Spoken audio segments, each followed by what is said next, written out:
12ویں جماعت کے عزیز طالب علم، السلام علیکم ورحمۃ اللہ وبرکاتہ۔ آج ہم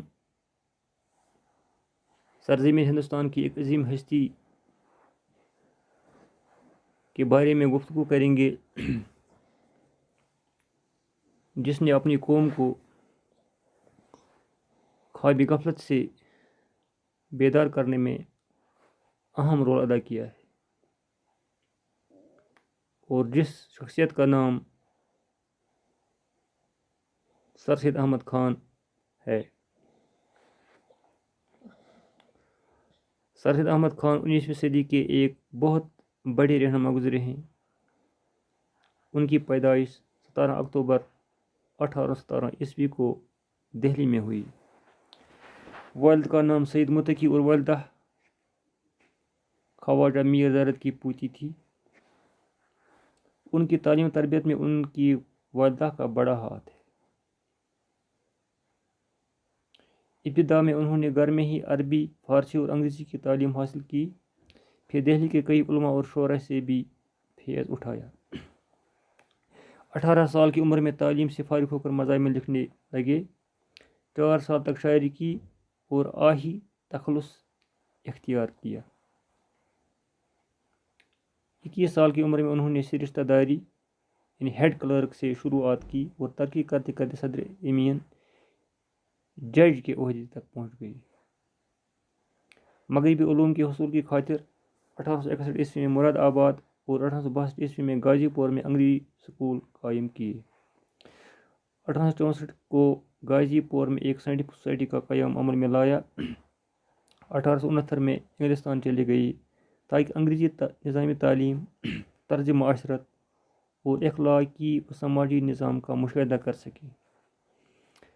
1870 عیسوی میں اپنے عہدے سے فارغ ہو کر اپنے تمام وقت عوامی خدمات ہی میں صرف کرنے لگی۔ اسی سال محمڈن اینگلو اورینٹل کالج کی بنیاد ڈالی اور اپنی وفات 27 مارچ 1898 تک یہ خدمت انجام دیتے رہے۔ یہ سر سید احمد خان وہ عظیم ہستی ہیں جنہوں نے ہندوستان سے باہر جا کر مغربی نظام تعلیم اور ان کی طرز معاشرت اور اخلاقی و سماجی نظام کا مشاہدہ کر کے اپنی قوم کو مغربی اور سائنسی تعلیم حاصل کرنے پر آمادہ کیا۔ اسی طرح اپنی قوم کی اخلاقی اور سماجی اصلاح کے لیے مضامین لکھے، اس لیے انہیں مصلح قوم کہا جاتا ہے۔ اس وقت تک لوگ مغربی علوم، سائنسی علوم کو حاصل کرنا مذہب کی بغاوت سمجھتے تھے، لیکن سر سید احمد خان وسیع الذہن تھے، اس لیے انہوں نے قوم کو یہ تعلیم حاصل کرنے پر آمادہ کیا۔ سر سید کا علمی کارنامے: سر سید نے اپنے علمی بیاض بڑھانے کے لیے انگلستان کا دور دراز سفر کیا، وہاں کے تعلیمی اداروں کا بغور جائزہ لیا۔ اس طرز پر ہندوستان میں ایک college Mohammedan Anglo oriental college قائم کیا، جو بین مسلم علی گڑھ یونیورسٹی کے نام سے پوری دنیا میں مشہور ہوا۔ ساتھ ہی تہذیب الاخلاق کے نام سے ایک رسالہ جاری کیا، جس میں اصلاحی اور اخلاقی مضامین سادہ اور سہل زبان میں شائع ہوئے تھے، جس سے اردو نثر کو بہت فائدہ ہوا۔ اس کے علاوہ انہوں نے مدرسۃ العلوم، مسلم ایجوکیشنل کانفرنس اور سائنٹفک سوسائٹی جیسے اداروں کا قیام عمل میں لایا۔ اس طرح علمی میدان میں سر سید احمد خان نے عظیم کارنامے انجام دیے ہیں۔ رہتی دنیا تک ہندوستان کی سرزمین پر آپ کو بحیثیت ایک عظیم مفکر، دانشور اور مصلح قوم یاد کیا جائے گا۔ یہ سر سید احمد خان کی عظمت ہے کہ آج ہندوستان میں جتنے لوگ بڑے بڑے عہدوں پر فائز ہیں، انہیں خواب غفلت سے بیدار کرنے میں سر احمد خان کا رول رہا ہے۔ سر سید احمد خان کے ادبی کارنامے: